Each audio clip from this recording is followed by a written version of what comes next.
guys, today on The Vegan View, we're going to show you some healthy swaps for your favorite Halloween treats. I'm Dani. I'm NISHA. I'm Nicole. I'm Hannah. And this is The Vegan View. Cheers! So we've each prepared a healthy Halloween treat for you guys, and we decided to dress up in our Halloween costumes. Comment below if you know what our costume is. I think mine's pretty hard to guess, so if you have a hard time with it, don't feel bad. Is this vegan? I'm a vegan donut. I had to do it. I had to do it. Anyway, my dad joke aside, NISHA, what did you make for your healthy Halloween treat? Well, I made these carrot pigs in a blanket to look like mummies. I think this is a really easy, fun recipe.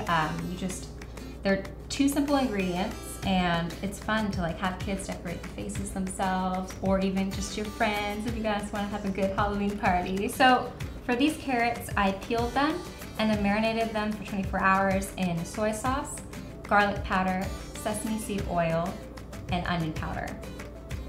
Then I baked them in the oven at 350 for 13 minutes after wrapping them in the crescent rolls. They would be so cute at like a Halloween party, just to have out on a buffet with a bunch of other. I know, they're so cute. I love them. I try to give them each a little personality. Yeah, they're so cute.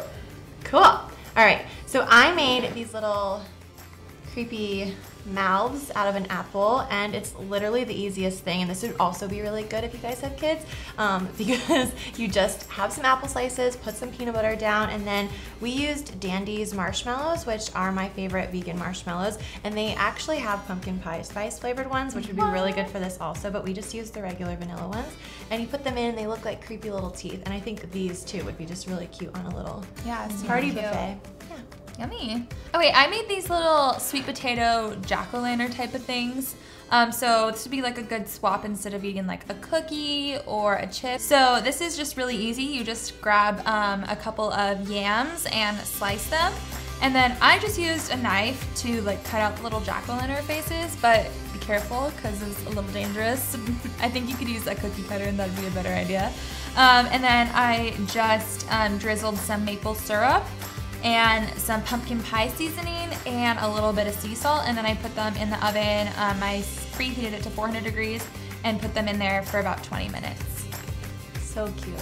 So I made these caramel apples on a stick, and when I was a kid I used to love the caramel apple suckers, but this is a nice healthy alternative. And we actually played around with a few different caramel sauces, but what we ended up making was peanut butter mixed with maple syrup and cinnamon and a little bit of vanilla extract, and that just seemed to have a really good consistency, and it tastes really, really good. It's not like 100% caramel, but it's a really good sauce, and it goes really well with the apples. Ooh, these are good. You like it? So while you guys are snacking on your healthy swaps, we have a question. This is from Tiny Dancer 87, and she asked, she basically said, it's a long comment, but so she says, I have a non-vegan fiance who I love dearly, but it can be hard when he doesn't feel the way I do. Can you relate to that, and how do you deal with it? Anyone want to answer her? I would say, yeah, definitely. My husband is now vegan, but when I first went vegan, he was really against it. And I think to this day, like that was like, it was only like 2 months before he went vegan, but that was like probably the 2 hardest months of our relationship, because when you first go vegan, you're so passionate about it. You feel like, you know, your whole life kind of like turned around, and like the person that you share everything with, like, I don't know. There's finally like a difference. Yeah, that was really hard for us. But obviously it ended up working out because he went vegan too. How did you persuade him? Were you like really aggressive about it, or were you like, oh, I want him to come to it in his own way? Yeah, I was really aggressive about it sometimes, and that did not work. Yeah, that doesn't work. And so I found like just like the more education, like I would kind of like barter with him. I'd be like, I don't know, I'd try to think of things, like if he wanted me to do something, I'd be like, okay, I'll do it if you watch this documentary. And I would just kind of like slowly like make him watch more and more things until all of a sudden he was like, oh, then he knew. It clicked. And then he had to finally make the decision on his own, but at first it was real hard. Really hard, yeah. It can be so frustrating because you just assume that they're going to believe, like, you're like, this makes so much sense, and if they don't totally agree with you, you're like, what? Yeah. How do you not agree? Like, it's just a really interesting way of getting to know someone too, but it can be really hard. I know you.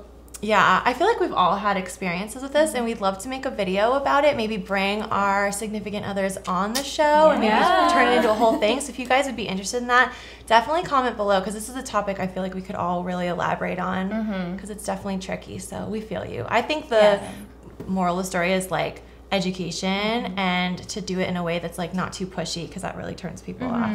Doesn't work. Yeah. Awesome. Thank you for that question. If you guys have any other questions, you can always Instagram us or in the comments below. We'll put all of our social media links in the description box. And we also want to know what your favorite Halloween treat is. So comment down below, and we will see you guys next Monday. Bye. Bye.